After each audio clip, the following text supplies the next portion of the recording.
शदीद बारिश के बावजूद कॉकरोच जनता पार्टी सीजेपी के बैनर तले सैकड़ों नौजवानों ने इतवार के रोज बेंगलुरु के फ्रीडम पार्क में नीट इम्तिहानी बेज़ाब्तगियों के खिलाफ एहतजाज किया और मरकजी वज़ीर तालीम धर्मेंद्र प्रधान के इस्तीफे का मुतालबा किया।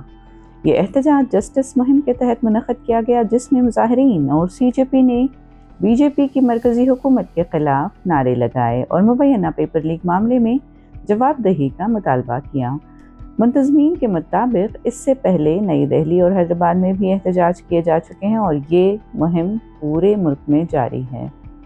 अदाकार प्रकाश राज और समाजी कारकुन सोनम वांगचुक भी एहतजाज में शरीक हुए। मजमे से खिताब करते हुए सोनम वांगचुक ने कहा कि भारत को अब सिर्फ माली नुकसान या खसारे का नहीं बल्कि एतमाद का खसारा यानी नुकसान भी है। उन्होंने हुकूमत पर जमहूरियत को कमज़ोर करने का इल्ज़ाम लगाते हुए कहा कि ऐलान कर दीजिए कि भारत अब जमहूरी मुल्क नहीं रहा। मुज़ाहिरीन ने नारे लगाए कि वांगचुक वज़ीर तालीम बने, तो वांगचुक ने जवाब में कहा कि वज़ीर तालीम इन जैसा होना चाहिए। उन्होंने कहा कि वो सिर्फ इसलिए यहाँ आए हैं ताकि इस बदहाल तालीमी निज़ाम के खिलाफ आवाज़ उठाने वालों की हिमायत कर सकें।